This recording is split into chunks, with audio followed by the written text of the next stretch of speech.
Hi friends, ఎలా ఉన్నారు? బాగున్నారా అందరూను?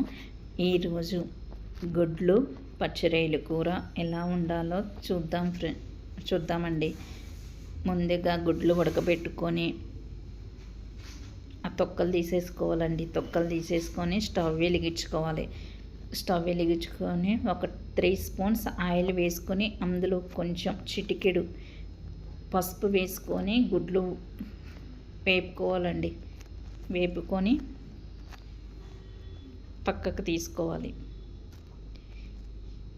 ఇవి గుడ్లు వేగుతుండగా వేగిపోయాక పక్క తీసుకొని ఇందులోనే పచ్చిరొయ్యలు ఫ్రై చేసుకోవాలండి. ఇవి బాగా ఫ్రై అవ్వాలి. దేంట్లో ఉన్న వాటర్ అంతా బయటకు వచ్చేస్తుంది, పచ్చి వాసన ఉండదు. ఈ ఛానల్ కనుక మీ కొత్తగా చూసినట్టుంటే సబ్స్క్రైబర్ చేయండి, లైక్ చేయండి, కొత్తగా పెట్టిన సపోర్ట్ చేయండి ప్లీజ్. ఇవి ఫ్రై అవనియండి. తీసేసుకుందాం. ఒక గిన్నెలోకి తీసేసుకొని మళ్ళీ 2 స్పూన్స్ ఆయిల్ వేసుకొని ఉల్లిపాయ, పచ్చిమిర్చి, కరివేపాకు వేసి ఫ్రై చేసుకుందామండి. ఇవి గోల్డ్ కలర్ వచ్చే వరకు, పచ్చివాసన వచ్చే వరకు ఫ్రై చేసుకోవాలండి. ఇందులోనే ఒక స్పూన్ అల్లం వెల్లుల్లిపాయ వేసుకొని పచ్చివాసన పోయే వరకు ఫ్రై చేసుకోవాలి.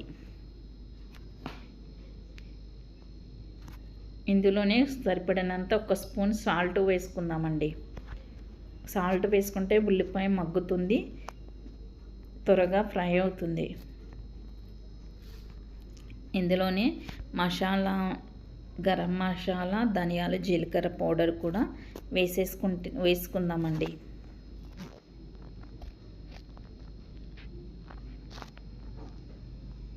ధనియాలు, జీలకర్ర, గరం మసాలా పౌడర్ వేసుకొని కలుపుకొని కొంచెం సేపు మగ్గనిద్దాం. ఈరోజు మీరు ఏం కూర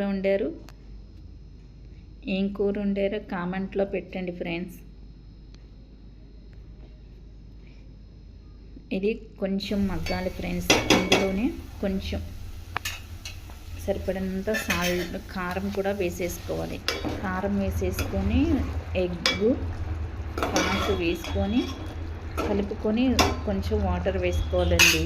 వాటర్ వేసుకొని ఇది కొంచెం దగ్గరకు అవ్వకుండా కొత్తిమీర వేసుకొని కలుపుకొని ఒక 2 మినిట్స్ ఉండి స్టవ్ కట్టేసుకోవాలి. దగ్గరకు అయిపోతుంది. ఈ కూర చాలా టేస్టీగా ఉంటుంది. అన్నంతో తిన్నా, పరోటా, చపాతీతో తిన్నా చాలా టేస్టీగా ఉంటుంది. మీకు కనుక ఈ కూర నచ్చితే లైక్ చేయండి ఫ్రెండ్స్.